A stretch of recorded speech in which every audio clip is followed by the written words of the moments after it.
se iniciar a partir de um contraste entre o que o judiciário deveria ser na questão criminal, ou seja, praticado um crime, tomado conhecimento de um crime, como o judiciário deve ou deveria agir, ou seja, o judiciário no dever ser, e o judiciário ser, o judiciário como ele é, como ele tem atuado na questão criminal.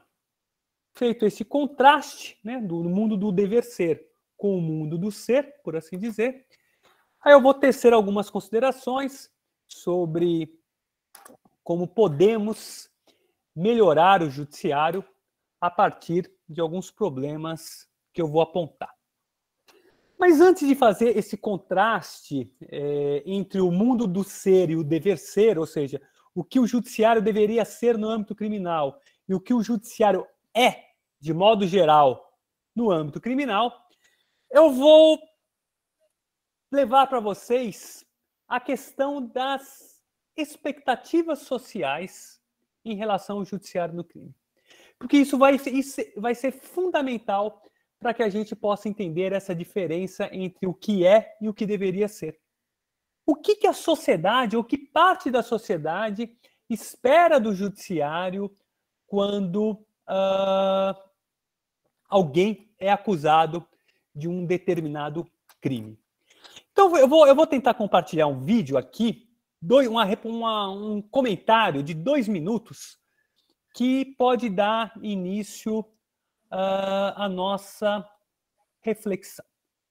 Aqui no YouTube, espero que não passe nenhuma propaganda do YouTube agora. Vamos ver se dá certo. Na metade, tem muita coisa hoje ainda. Eu tenho uma polêmica agora de um juiz, essa o Lombardi vai comentar. Só uma pergunta, vocês estão ouvindo, né? Tá compartilhando tudo certo? Sim, professor. Sim. Sim, então vamos lá. Deixa eu... Ixi. Peraí. Então deixa eu compartilhar de novo aqui que eu fiz besteira. Vamos lá. Vamos lá. Já que tá. Agora vai. O juiz mandou soltar pelo menos 3 traficantes que estavam na cadeia. Sabe por quê? Na opinião dele, do juiz, a prisão desses criminosos não resolve o problema do tráfico de drogas. Então, manda soltar. A decisão gerou uma polêmica, só que um promotor entrou na história e já pediu que essa decisão seja anulada. Imagina você, o juiz mandou soltar os traficantes dizendo, com esses 3 traficantes presos, não vai acabar o tráfico de drogas no Brasil. Pode soltar. Acredite você, isso aconteceu. Vamos ver. O Ministério Público anunciou que vai recorrer. Para este promotor, as decisões do juiz plantonista Ramiro Oliveira Cardoso são consideradas preocupantes. A nossa preocupação porque essas decisões subvertem a ordem jurídica, estimulam a criminalidade, estimulam a impunidade e são tiradas da cabeça do juiz, que é o sentimento pessoal dele de que não há outra que a prisão para o tráfico é ineficaz e simplesmente acaba soltando traficantes perigosos, muitas vezes inclusive reincidentes. Pelo menos 3 casos vieram a público. Traficantes presos em flagrante foram soltos pelo magistrado. 2 deles eram reincidentes, ou seja, já tinham antecedentes pelo mesmo crime. O juiz argumentou a decisão de soltar os 3 porque disse que as prisões não têm se mostrado eficazes para resolver o problema do tráfico de drogas aqui no estado. Eu considero esse tipo de decisão absolutamente irresponsável e que atenta, inclusive, contra a independência do juiz. Porque o princípio da independência do juiz é para que ele garanta a ordem jurídica. E essa decisão subverte a ordem jurídica, suspendendo prisões para tráfico de drogas.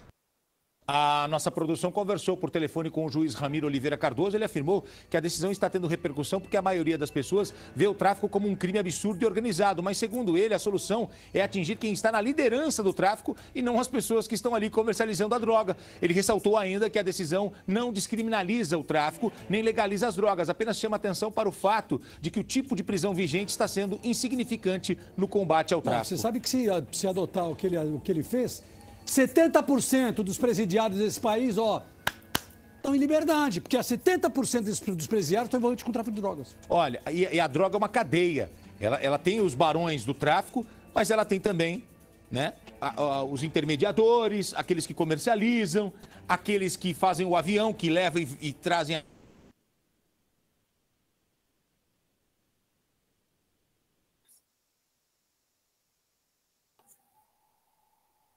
Enfim, né? Bem, vimos aí dá para notar, né, que um programa sensacionalista, né, um jornalismo policialesco, em que, sem maiores explicações sobre pessoas que são presas em flagrante, pessoa que é presa em flagrante por conta de uma apreensão policial, né? Ou seja, porque policiais falaram que ela cometeu um crime e que ela, em tese, não é culpada ainda, porque só é culpado após o trânsito em julgado da sentença condenatória. Mas há uma reclamação de que o juiz soltou umas pessoas, né, como se coubesse, né, sob um raciocínio de que cabe ao judiciário reprimir a criminalidade. É uma função do juiz reprimir a criminalidade. Bem, mas vocês vão pensar, puxa, mas isso é um programa policialesco, né, um programa ruim, né, de baixa categoria, etc. Eu não sei se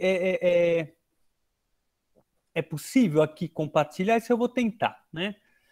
Mas só uma imagem rapidamente para vocês.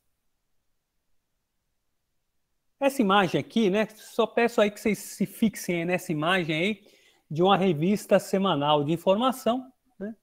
Com a linguagem aparentemente mais sofisticada do que a do jornalista lá que gritou, né? Que xingou, etc. Né? Mas veja que ela coloca um juiz, né, no ringue com o réu. Um juiz lutando contra um réu, contra uma pessoa acusada de um crime. Independente dessa pessoa, mas independente desse juiz. Aí eu pergunto, nessa luta, quem que é o juiz? Não é verdade? Quem que é o juiz dessa luta? Já que o juiz está no ringue. Então vejam aí, o que eu estou querendo mostrar são as expectativas sociais. Vocês estão vendo agora, né, as imagens, né? O PowerPoint. Vocês estão vendo aí as expectativas sociais em relação ao Poder Judiciário, né? O que é para a sociedade o Poder Judiciário? Para que ele serve, basicamente? Né? Para que ele existe? Né? Essa é a pergunta, né, que a gente pode fazer, né, começando a fazer, do que é e o que não deve, o que deve ser o judiciário. Dessas duas matérias, já dá para perceber que expectativas de setores da sociedade no sentido de que o judiciário combata a criminalidade. Não tem, né, o judiciário, o juiz está no ringue no qual ele deve combater o criminoso. Ora, aí a minha pergunta é: cabe este papel aos juízes?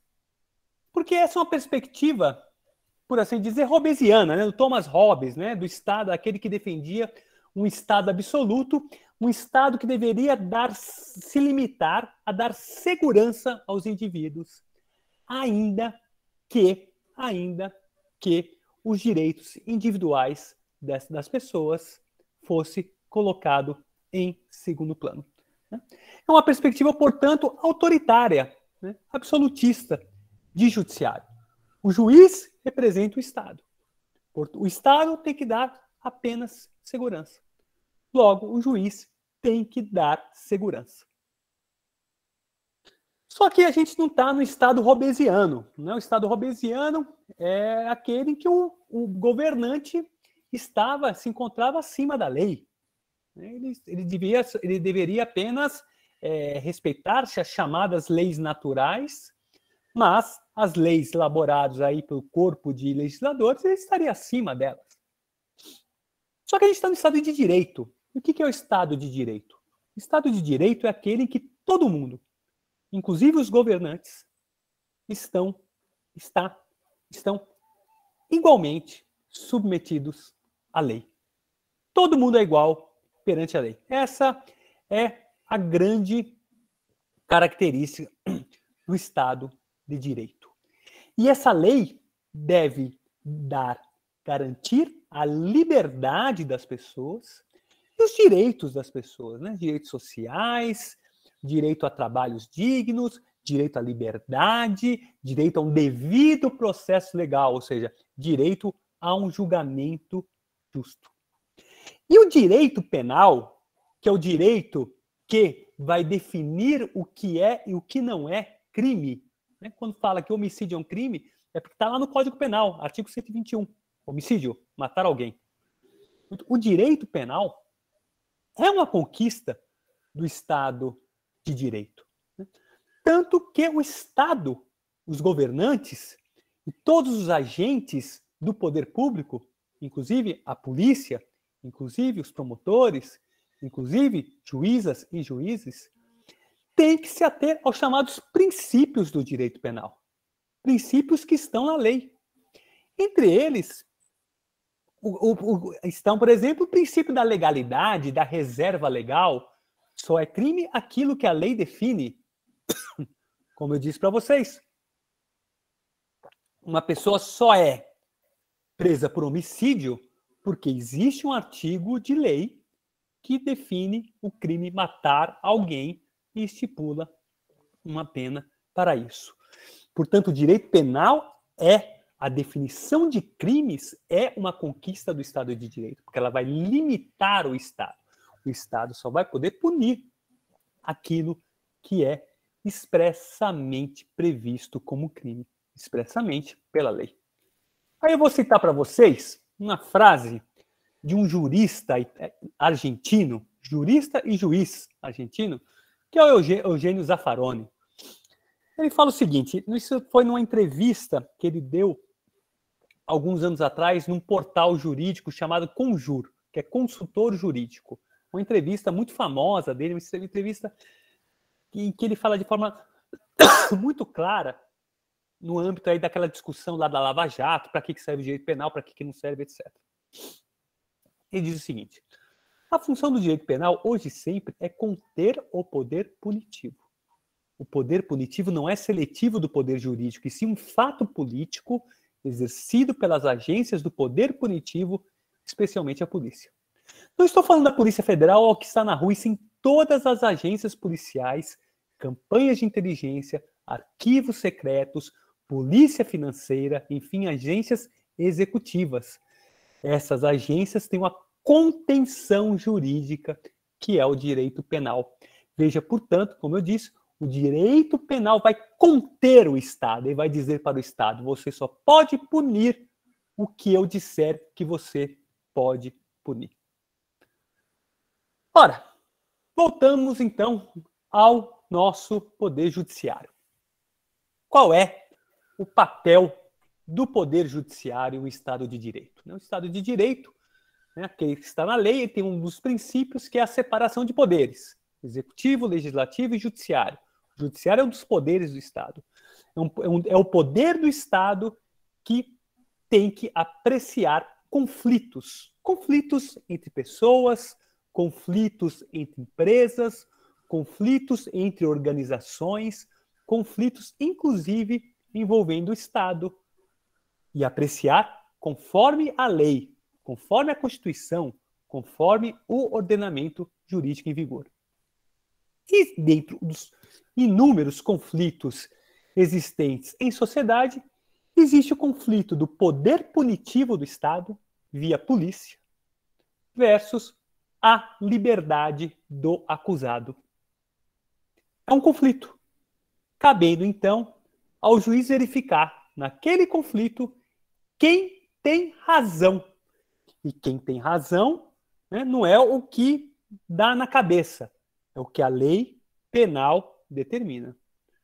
Volta ao Zaffaroni quando diz que o Estado de polícia se confronta com o Estado de direito no interior do próprio Estado de direito. Estar perto do modelo ideal de Estado de direito depende da força de contenção do Estado policial. Aí ele complementa: o limite do poder punitivo é dever do judiciário. Cabe ao judiciário verificar a legalidade do Estado na repressão dos crimes. Óbvio, o Estado de Direito não abandona a ideia hobbesiana, né, do Thomas Hobbes, do Estado como o garantidor da segurança. Não. O Estado de Direito é o Estado, continua sendo o garantidor da segurança. Tem um sociólogo aí, não sei quantos tem formação sociológica, mas o Max Weber, né, que é um sociólogo famoso alemão do começo do século passado, né, bem definiu o Estado como aquele que detinha o monopólio do uso da força. Só o Estado pode usar força. Só o Estado pode garantir segurança. Mas ele tem que ser controlado. E esse controle se dá pelo direito penal. E quem vai ver se o Estado está agindo de acordo com o direito penal? O judiciário. Por quê? Repetindo, é o poder judiciário que vai julgar, apreciar o conflito de interesses entre a punição, o aparelho estatal repressor, que é necessário, em princípio, e a liberdade de uma pessoa que é acusada da prática de um crime. E ser acusado da prática de um crime não significa que esta pessoa é uma criminosa. Óbvio. Isso é o que a gente chama, no campo jurídico, de lide penal. Lide é o conflito de interesses que rege, que é a essência de qualquer processo judicial. Né? Conflito de vizinhos, conflito de empresas, conflito de organizações, que o judiciário cabe julgar. E na lide penal é uma das lides, né? E que vai ser julgada pelo judiciário, como eu disse, para ver quem tem razão sobre os parâmetros do direito penal. O judiciário, então, nesses parâmetros, vai conter o poder punitivo do Estado. Este é o que deve ser o judiciário. Este é o dever ter da justiça criminal. Aí eu pergunto, né, ou me pergunto, o mundo do dever ser coincide com o mundo do ser? Este é o judiciário que contém o poder punitivo? Alguns números do sistema penitenciário brasileiro, né, do sistema carcerário brasileiro, já nos dão uma dica. O Brasil tem hoje, em 2021, a terceira maior população carcerária do mundo. Perde dos Estados Unidos e da China. Países que têm uma população maior que a nossa. China, uma ditadura. Estados Unidos, problemas históricos aí de repressão contra determinados estratos da população. Éramos, até pouco tempo atrás, quando eu comecei a me interessar pelo tema, o quarto do mundo.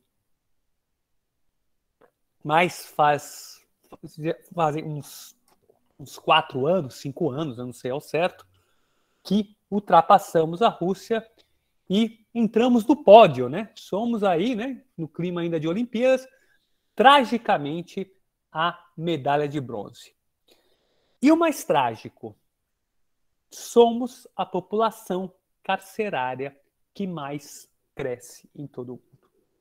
crescemos mais do que os Estados Unidos e que a China.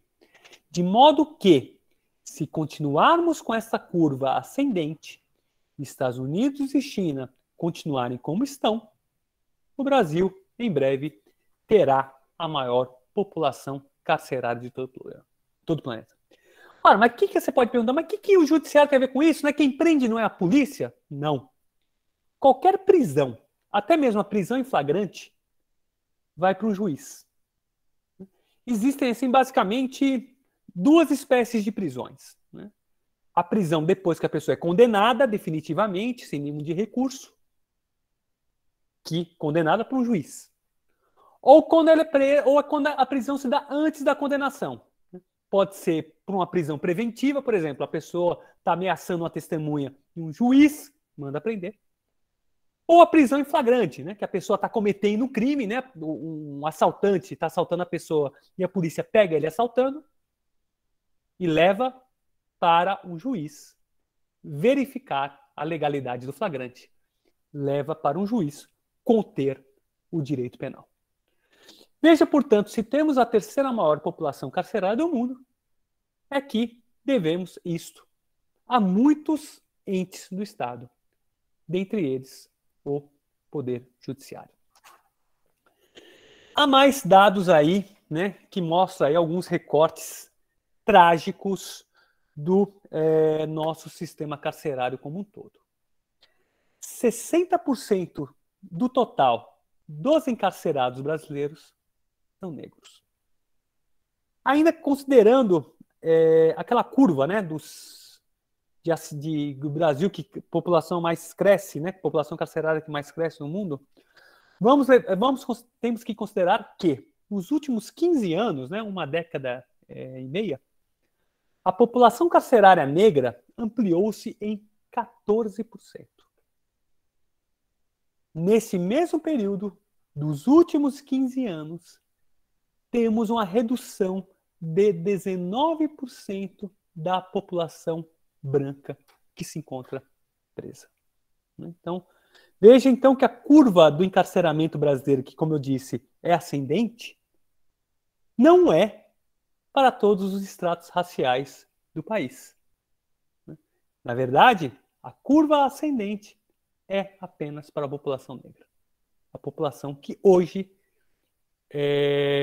ocupa mais de 60% das nossas prisões. A fonte desses dados aí é o 14º Anuário Brasileiro de Segurança Pública, do Fórum Brasileiro de Segurança Pública, e que foi publicado em 2020, é o último dado aí que se tem. Mas veja, eu falei de um recorte racial, né, das nossas prisões, mas há outros recortes também igualmente trágicos, né, por assim dizer. Temos um recorte de classe. Segundo o Departamento Penitenciário Nacional, que é o DEPEN, 75% das pessoas que se encontram presas têm até o ensino fundamental completo, não passam do ensino fundamental. Isso, como sabemos muito bem, né, não precisa ser nenhum cientista social, ou um economista, ou um jurista para saber, é um indicador de baixa renda, né? Quanto menos estudo, menor a renda. Isso aí, o senso comum, né, tirando exceções, né, já nos mostra isso. Né? É um dado, por assim dizer, até mesmo intuitivo. Só que a gente tem um paradoxo, né? Porque a gente vive sob a Constituição de 1988. A Constituição de 88 é a Constituição dos direitos, né? A chamada Constituição Cidadã. Tem um artigo da Constituição, o artigo 5º, que tem dezenas de garantias relativas às liberdades de todos os cidadãos. A Constituição de 88 é um documento jurídico que privilegia a liberdade sob a repressão. Afinal de contas, ela foi elaborada com ampla participação da sociedade civil, né? Isso um fato, por assim dizer, até inédito na história do nosso país, né? Que era de constituições autoritárias, ou mesmo nas constituições democráticas, não havia muita participação, né? Na verdade, havia um grupo aí de juristas que elaboravam o texto. A Constituição de 88 não, ela foi fruto da participação social. Né? E como um trauma que tinha da ditadura pós-1964, ela privilegiou a liberdade. Mas temos a terceira maior população carcerária do mundo. Vejam, temos mais preso sob a democracia do que sob a ditadura. Eu lembro para vocês um professor da filosofia da USP, que é o Paulo Arantes, quando ele afirma que vivemos num estado de exceção permanente. E a gente pode até usar o sentido literal da palavra exceção. Né? Exceção é o que foge à regra. Numa Constituição democrática como 1988, a regra é a liberdade. A exceção é a restrição da liberdade, porque é uma Constituição democrática. Só que o que prevalece é a exceção, né? É a privação da liberdade. O Paulo Arantes vai nos dizer que esse era o projeto da ditadura de 1964, a ditadura que derrubou João Goulart. E, portanto, que perdura em pleno segunda década do século XXI. Quase 60 anos depois do golpe de 1964. E nesse verdadeiro estado de exceção permanente, temos uma verdadeira criminalização da pobreza.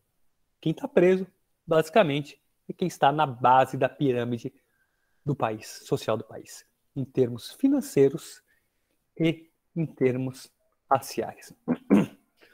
E como eu disse, temos essa situação porque juízes decretam elevado número de prisão. Como que isso é feito no dia a dia? Né? Essa aí, né, é a próxima etapa da minha exposição. Né? Vamos tentar entender como que funciona o mecanismo da justiça criminal para se prender tanto. Vamos aí citar um primeiro exemplo, que é a questão do tráfico de drogas. Vocês viram aí naquele jornalismo sensacionalista que o âncora, pouco informado, dizia que 70% da população está presa por causa de tráfico de drogas. Aí não é o caso. É um número de 30%, mas é um número elevadíssimo. E é o número de pessoas presas por tráfico. Eu não estou considerando homicídio em razão de gangues de tráfico de drogas. Não estou falando de pessoas que são presas assaltando, né, para se sustentar perante o tráfico de drogas. Não estou falando disso. Estou falando de pessoas efetivamente presas por tráfico de drogas. Ora, a primeira conclusão que a gente chega é se a gente descriminalizar as drogas, né, já tiramos 30% da população carcerária do país. Né? Primeira coisa. Mas vamos continuar trabalhando nesse raciocínio aí, né, do tráfico de drogas como sendo crime conforme definição do direito penal brasileiro. Volto a lembrar o princípio da reserva legal. Como é que os juízes chegam a essas condenações? Ora, o tráfico de drogas é um crime que chega ao Estado, normalmente, através da prisão em flagrante. A polícia desconfia, tem informação, investiga que determinada pessoa é traficante. E aí ela começa a seguir essa pessoa, prende, né? A pessoa está com droga em casa, elevado número de drogas, né? Segundo o padrão policial, que eu não sei o que é elevado número de drogas, né? Isso é uma outra questão. Por isso entra na casa da pessoa, vê balança de medição, né? Como é que balança é um dado que a polícia gosta de usar, enfim. Ela vê 30 quilos de cocaína, mais balanças, ela observa que tem muitas pessoas entrando e saindo da casa, como se tivesse um comércio, algum tipo de comércio, e ela prende alguém em flagrante. A partir, né, ela pega a pessoa com a quantidade de droga que ela entende que é traficante. Aí eu vou citar para vocês uma pesquisadora, que é a Maria Gorete Marques de Jesus, do Núcleo de Estudos da Violência da USP, que analisou o papel da polícia na repressão ao tráfico de drogas, que representa, volta a dizer, 30% da prisão no Brasil. O que ela fala? A polícia desempenha o papel de oferecer o vocabulário para a definição do crime que vai preencher esses espaços deixados pela lei. Que espaços são esses? A lei não fala em quantidade do que é tráfico de drogas e do que não é tráfico de drogas. Ela tem um espaço. E a polícia, então, que vai oferecer esse vocabulário. No uso do seu poder discricionário, que com base em seu saber policial, utilizam expressões, linguagens e categorias, chamados aqui de vocabulários de motivos, que serão centrais para a própria definição do crime. A tradução de um fato da realidade para um fato jurídico é feita inicialmente pelos policiais, que no caso dos flagrantes por tráfico de drogas, representam aqueles que efetuaram a prisão. Ora, há diversos estudos, e a própria Maria Gorete é uma dessas estudiosas, que apontam que a palavra do policial num processo criminal vale mais do que qualquer outro para o juiz. Quando juízas e juízes vão apreciar um processo criminal, como eu disse, a lide, né, o conflito entre o Estado repressor, que acusa a pessoa de tráfico de drogas, e a liberdade do indivíduo, a palavra que vai valer mais é a do policial. Vamos imaginar um processo criminal. O policial diz, como eu falei, que vigiava a pessoa, pegou a pessoa com só 5 gramas de cocaína. Pouca. Mas, segundo o policial, ele viu o dono da casa vendendo, entregando a cocaína em troca de dinheiro. Ele reparou que antes entrava muita gente, saía muitas pessoas pagando, deixando pagamentos lá, como se fosse um comércio. Ele notou que tinha uma balança de pesar alimentos que, na verdade, os traficantes usam para pesar a droga. A pessoa, no processo criminal, com seu advogado, se defende, né? Vai defender a sua liberdade, dizendo o seguinte, e leva testemunhas para isso, que, na verdade, ele é um usuário de drogas, que o entra e sai de pessoas porque ele vende bugigangas, e que o policial mentiu quando disse que o viu entregando cocaína em troca de dinheiro. E que aquela balança não é para pesar comida, né? Ou pesar as mercadorias que ele vende. Enfim, mercadorias lícitas. Tem-se apurado que a palavra do policial vale mais do que a palavra de qualquer testemunha. Tem até uma lógica no âmbito do sistema jurídico para isso, que é no chamado direito administrativo, que é a chamada presunção de legitimidade dos atos do Estado. O ato do Estado, em princípio, se presume legítimo, até prova em contrário. Por exemplo, se você recebe uma cobrança de uma multa, né, de trânsito, isso se presume legítimo até prova em contrário. É um exemplo básico. Só que no direito penal, a gente está falando de outra coisa. Né? A gente está falando de liberdade, a gente não está falando de patrimônio. A gente está falando de um dos pressupostos do Estado de Direito. A gente está falando de todo um cuidado, porque a repressão, como disse o Zaffaroni, significa que o Estado policial está dentro do Estado de Direito. Faz parte do Estado. Cabendo ao judiciário conter, repetindo, o Zaffaroni. Só que isso nem sempre é observado. Juízas e juízes levam a palavra do policial a ter mais credibilidade, responsabilizando-se, portanto, juridicamente, pelos 30% da população carcerária. Exemplo 2, né? É mais recente. Uma recomendação, chamada Recomendação 62 do Conselho Nacional de Justiça, que é o órgão de controle do judiciário, responsável pelas políticas judiciárias de todo o país, né? Todos os juízes e juízes se submetem ao Conselho Nacional de Justiça, que é o CNJ. Logo no começo da pandemia, ele recomendou, porque não pode mandar no que os juízes decidem, né? O juiz tem independência. Isso eu vou falar daqui a pouco. Ele recomendou e alertou os juízes para os riscos de contágio dentro de presídios e para a necessidade de o sistema de justiça adotar medidas alternativas à prisão. Não é necessário muitas palavras para lembrarmos que um penitenciário lotada é um lugar e tanto para espalhar a Covid-19. Pesquisou-se, porém, que esta recomendação foi pouco considerada pelo Tribunal de Justiça de São Paulo, né, pelos desembargadores. Né? Tribunal de Justiça de São Paulo, que é o maior tribunal do país, né, sendo que São Paulo é o estado que mais encarcera no Brasil.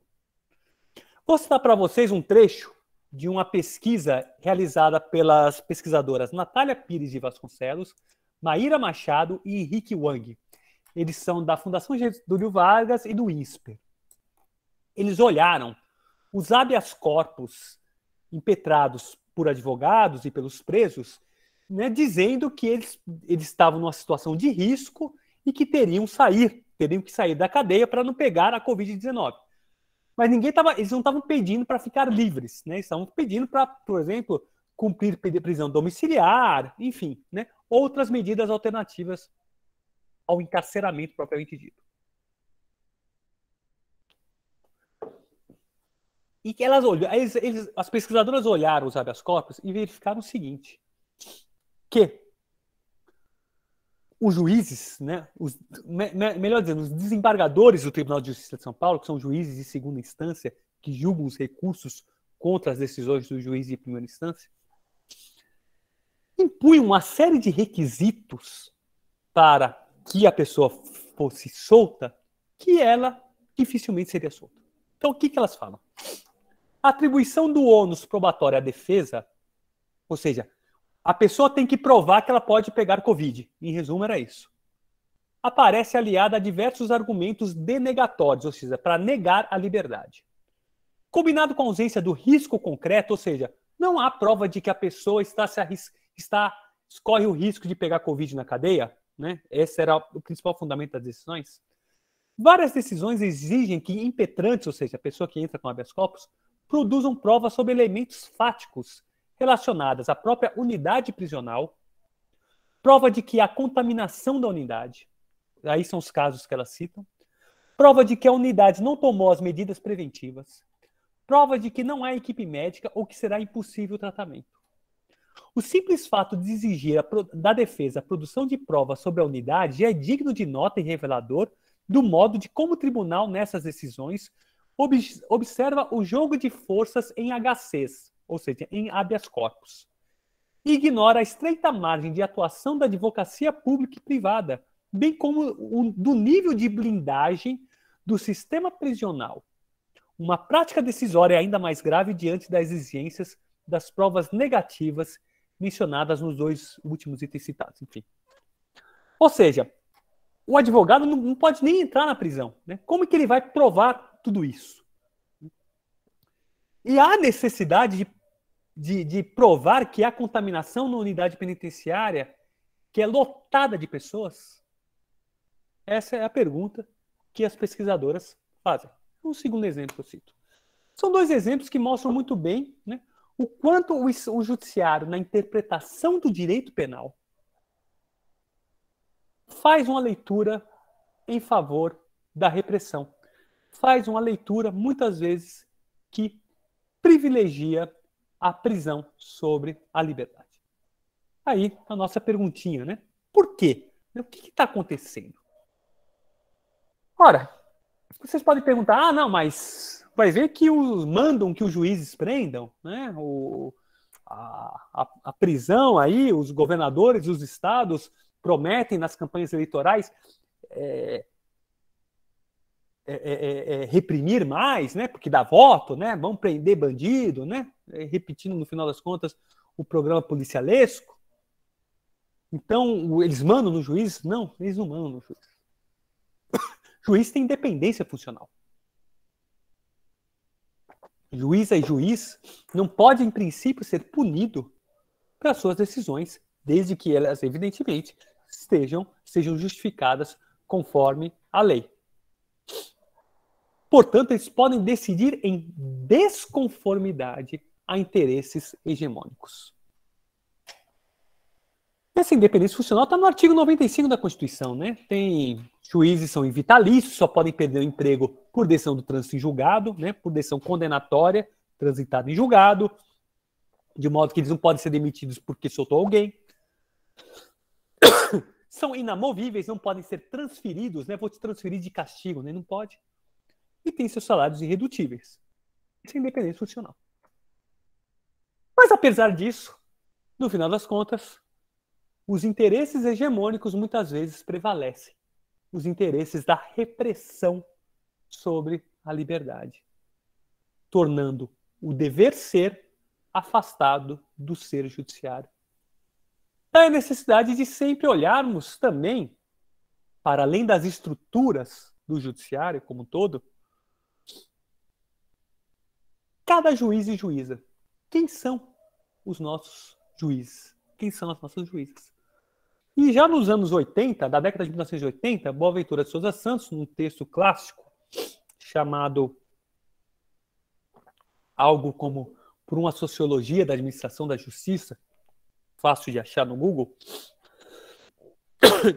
ele já falava que tinham que olhar os juízes, né? Ele fala os seus comportamentos, as decisões, as motivações, passaram a ser uma variável dependente cuja aplicação se procurou nas variáveis independentes, fossem elas a origem de classe, a formação profissional, a idade ou, sobretudo, a ideologia política e social do juiz.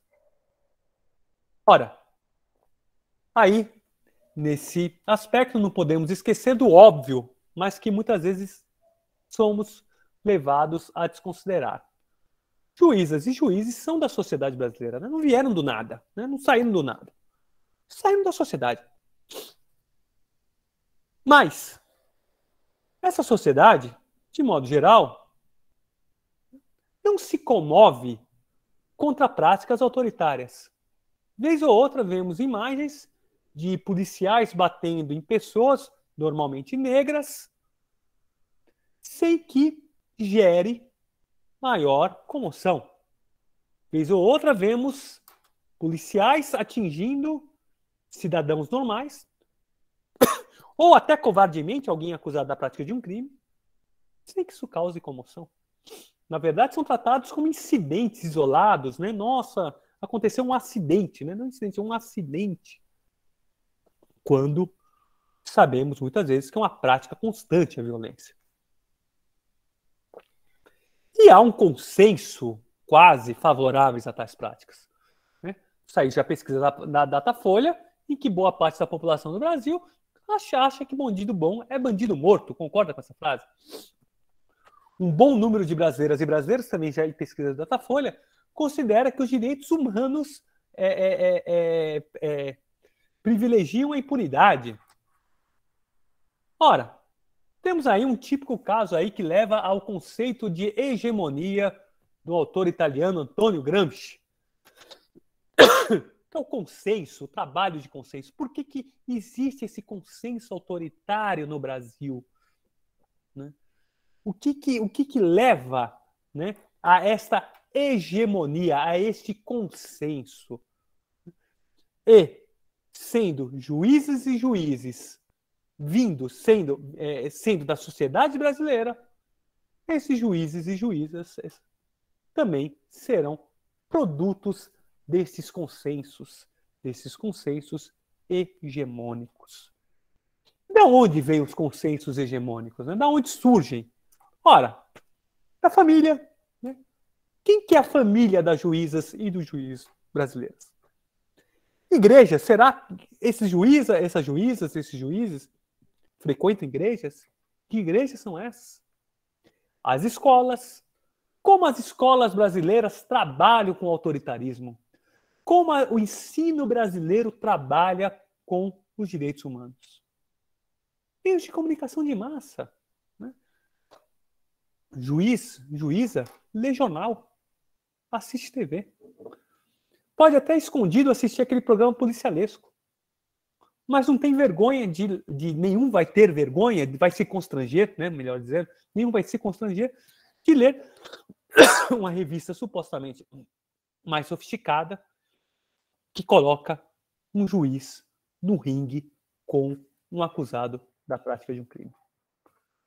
Portanto, como todas as pessoas em sociedades estão submetidos a este trabalho dos chamados aparelhos de hegemonia, né? Voltando aí ao pensamento do Antônio Gramsci. Terminam por influenciados. A ideia de um judiciário que combate a criminalidade vai inevitavelmente atingi-los. Cito novamente um trecho um pouquinho maior da Goretti, da Maria Goretti Marques de Jesus, que ela verifica por que os juízes acreditam tanto nos policiais no tráfico de drogas.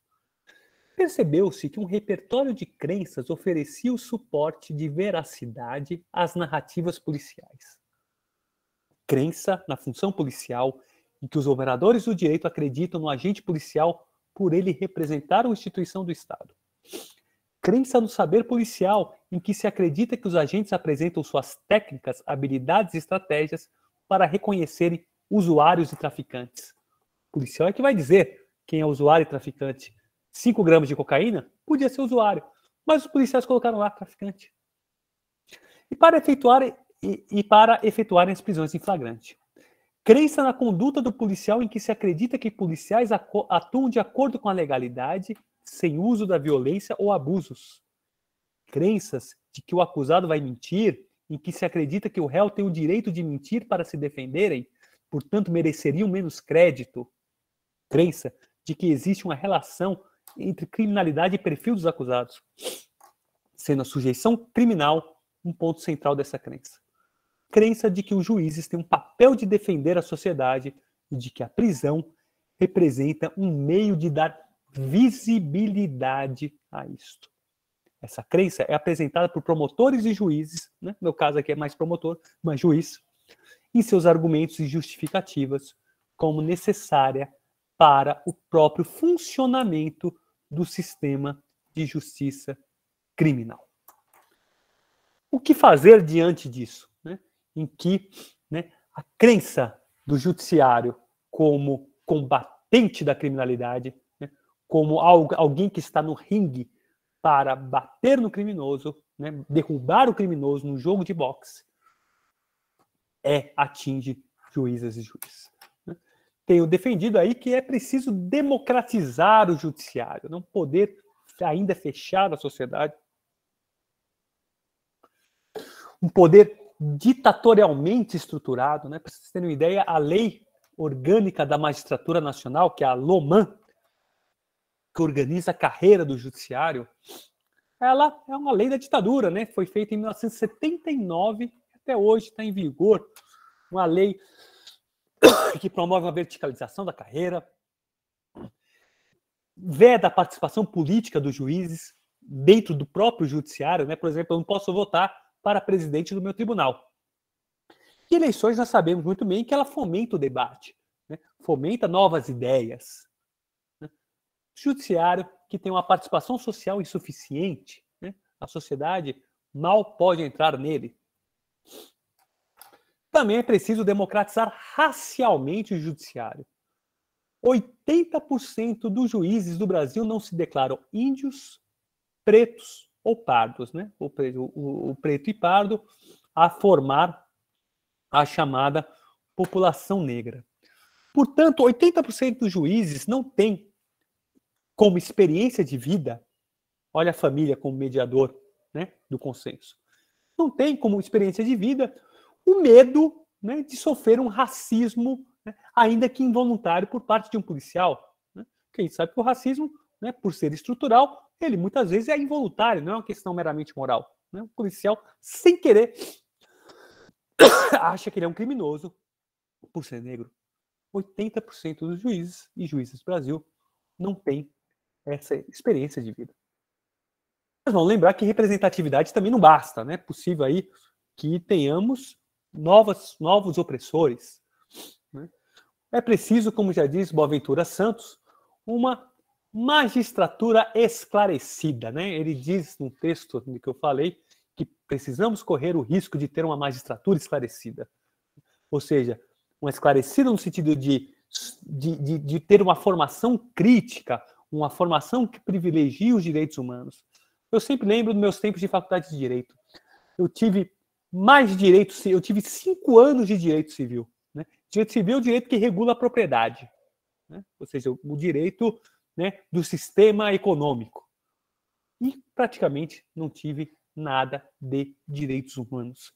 Muitas vezes os juízas e juízes sequer sabem que existem, por exemplo, tratados internacionais que o Brasil subscreveu e que, portanto, vinculam o Brasil. Juízas e juízes nem sabem que existem esses tratados, muitas vezes, porque nunca foram informados deles. Tratados de direitos humanos. Então é isso aí, né? Algum caminho aí para a gente procurar uma mudança, né? De uma abertura maior do judiciário, uma democratização racial do judiciário, um novo tipo de conhecimento a formar juízas e juízes. Né? Talvez um caminho aí possível para que a gente possa aproximar o mundo do ser, né, do mundo do dever ser, né? Para que o judiciário seja o que ele deve ser num Estado de direito. O judiciário contendo o Estado policial. Né? Essa é uma luta que não podemos ignorar. Né? Para quem quiser continuar comigo, né, conversando comigo, eu tenho esse contato aí, meu e-mail, andreaugusto@usp.br. Estou à disposição para que a gente possa continuar debatendo, né, para além do nosso encontro. É isso aí.